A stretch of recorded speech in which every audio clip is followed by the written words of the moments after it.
എമ്പുരാൻ സിനിമയുടെ വ്യാജ പ്രിന്റ് നിർമ്മാണത്തിന് പിന്നിൽ വൻ സംഘമെന്ന് പോലീസ് കണ്ടെത്തൽ. എമ്പുരാൻ സിനിമ ചോർന്നത് തിയേറ്ററിൽ നിന്നെന്ന് നിഗമനം. പാപ്പിനിശ്ശേരിയിലെ കമ്പ്യൂട്ടർ സ്ഥാപനത്തിൽ നിന്ന് വ്യാജ പതിപ്പ് പിടിച്ച കേസിലാണ് കണ്ടെത്തൽ. ഇപ്പോൾ നമ്മൾ ഇതിന് ഇറങ്ങിയ നമുക്ക് ലഭിച്ച വീഡിയോ പരിശോധിച്ച സമയത്ത് വളരെ ക്ലാരിറ്റി തോന്നിയുണ്ട്. ആ വീഡിയോയ്ക്ക് നല്ലൊരു ക്ലാരിറ്റി തോന്നിയുണ്ട്. അതിന് കൂടുതൽ അന്വേഷണം നടത്തുന്ന ഭാഗമായിട്ട് ഇതിൻ്റെ സംവിധായകരായ പൃഥ്വിരാജിനെയും നിർമ്മാതാവ് ആന്റണി പെരുമാൻ നമ്മൾ ചോദ്യം ചെയ്ത് മൊഴി രേഖപ്പെടുത്തിയിട്ടുണ്ട്. അപ്പോൾ അവരുടെ മൊഴിയുടെ അടിസ്ഥാനത്തിൽ ഏകദേശം ഇതിനെക്കുറിച്ചുള്ള കൂടുതൽ ഒരു വ്യക്തത വന്നിട്ടുണ്ട്. അപ്പം അത് അതിനുവേണ്ടി ശാസ്ത്രീയ തെളിവുകളായിട്ട് നമ്മൾ ഇതിൻ്റെ CD പോലീസിൻ്റെ സൈബർ വിഭാഗത്തിലേക്ക് അയച്ചു കൊടുത്തിട്ടുണ്ട്. അപ്പോൾ അതിൻ്റെ തെളിവ് ശാസ്ത്രീയ പരിശോധന റിസൾട്ട് വരുന്നതനുസരിച്ച് പ്രതികളെ അറസ്റ്റ് ചെയ്യുന്നതായിരുന്നു. വിശദാംശങ്ങളുമായി കണ്ണൂരിൽ നിന്ന് നിഖിൽ അളവൂരുണ്ട്. നിഖിൽ, ഇക്കാര്യത്തിലെ കേസന്വേഷണം ഏത് രീതിയിലായിരുന്നു? വലിയ രീതിയിലുള്ള സംഘം ഇതിന് പിന്നിൽ പ്രവർത്തിച്ചുവെന്ന് പോലീസ് കണ്ടെത്തിയിരിക്കുകയാണ്. വിവരങ്ങൾ. സംഗീത, ഏതായാലും മലയാളത്തിൽ റിലീസാകുന്ന പുതിയ ചിത്രങ്ങളുടെ പതിപ്പ് അത് വളരെ പെട്ടെന്ന് തന്നെ ഇത്തരത്തിൽ പുറത്തേക്ക് വരുന്ന വ്യാജ പതിപ്പുകൾ പുറത്തേക്ക് വരുന്ന സംഭവങ്ങൾ ആവർത്തിക്കപ്പെടുന്ന സാഹചര്യത്തിൽ കൂടിയാണ് പോലീസിൻ്റെ ഈ വളരെ നിർണായകമായ കണ്ടെത്തലുകൾ വരുന്നത്.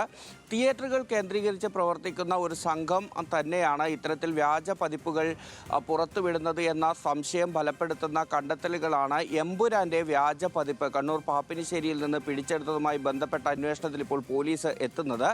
ഏപ്രിൽ 1-ാം തീയതിയായിരുന്നു കണ്ണൂർ പാപ്പിനിശ്ശേരിയിലെ തമ്പുരു കമ്മ്യൂണിക്കേഷൻസ് എന്ന സ്ഥാപനത്തിൽ വെച്ച് ഇത്തരത്തിൽ എമ്പുരാൻ്റെ വ്യാജ പതിപ്പ് പോലീസ് പിടിച്ചെടുക്കുന്നത്. രഹസ്യ വിവരത്തിൻ്റെ അടിസ്ഥാനത്തിൽ നടത്തിയ റെയ്ഡിലായിരുന്നു ഈ വ്യാജ പതിപ്പ് പിടിച്ചെടുക്കുന്നത്. ഈ വ്യാജ പതിപ്പാണ് പിടിച്ചെടുത്തതെങ്കിൽ പോലും അതിൻ്റെ ക്ലാരിറ്റിയും ഒപ്പം തന്നെ ആ പുറത്തു വന്ന വീഡിയോയുടെ ക്വാളിറ്റിയും പോലീസിനെ സംശയം ജനിപ്പിക്കുന്നതായിരുന്നു. അത് കേന്ദ്രീകരിച്ച് അതിൻ്റെ ശാസ്ത്രീയ പരിശോധനകളിലേക്കാണ് പോലീസ് കടന്നത്. അങ്ങനെ കടന്നപ്പോഴാണ് ഈ തിയേറ്ററുകൾ കേന്ദ്രീകരിച്ച് ഉൾപ്പെടെ ഇത് പുറത്തു വരാനുള്ള ഒരു സാധ്യതയിലേക്ക് പോലീസിൻ്റെ അന്വേഷണം നീണ്ടത്.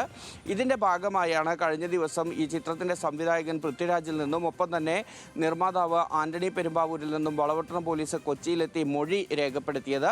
ഇവരുടെ മൊഴിയുടെയും ഇവർ നൽകിയ വിവരങ്ങളുടെയും അടിസ്ഥാനത്തിലാണ് പോലീസ് ഇപ്പോൾ ഇത്തരത്തിൽ ഒരു വലിയ സംഘം തന്നെ ഇതിന് പിന്നിൽ പ്രവർത്തിക്കുന്നുണ്ട് എന്ന ഒരു നിഗമനത്തിലേക്ക് എത്തിയിരിക്കുന്നത്. ചില ശാസ്ത്രീയ തെളിവുകൾ ശേഖരിക്കുന്നതോടുകൂടി ഈ സംഘത്തിലേക്ക് എത്താനാവും, ഇവരെ പിടികൂടാനാവും എന്ന ഒരു പ്രതീക്ഷയാണ് പോലീസ് പങ്കുവയ്ക്കുന്നത്. ആ തെളിവുകൾ കൂടി ശേഖരിക്കുക എന്നുള്ള അത്തരമൊരു ലക്ഷ്യമാണ് ഇപ്പോൾ പോലീസിന് മുന്നിലുള്ളത്. അതിലേക്ക് എത്തി എന്ന സൂചന തന്നെയാണ് പോലീസ് നൽകുന്നത്. അതുകൊണ്ട് തന്നെ ഈ സംഭവവുമായി ബന്ധപ്പെട്ട് അടുത്ത ദിവസം തന്നെ ഈ അറസ്റ്റ് ഉൾപ്പെടെയുള്ള നടപടികളിലേക്ക് പോകാനുള്ള ഒരു സാധ്യതയുണ്ട് എന്നുകൂടി പോലീസ് പറയുന്നു.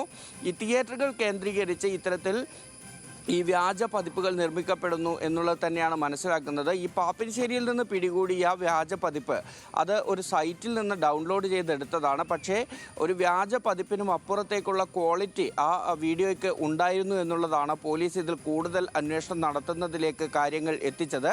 മറ്റ് മലയാള സിനിമകളിൽ എന്താണെങ്കിലും ഈ അന്വേഷണത്തിൽ വലിയൊരു ഘട്ടത്തിൽ എത്തിച്ചേർന്നിരിക്കുകയാണ് പോലീസ്. അത് സംബന്ധിച്ചുള്ള വിവരങ്ങളാണ് നിഖിൽ അളവൂർ പങ്കുവച്ചത്.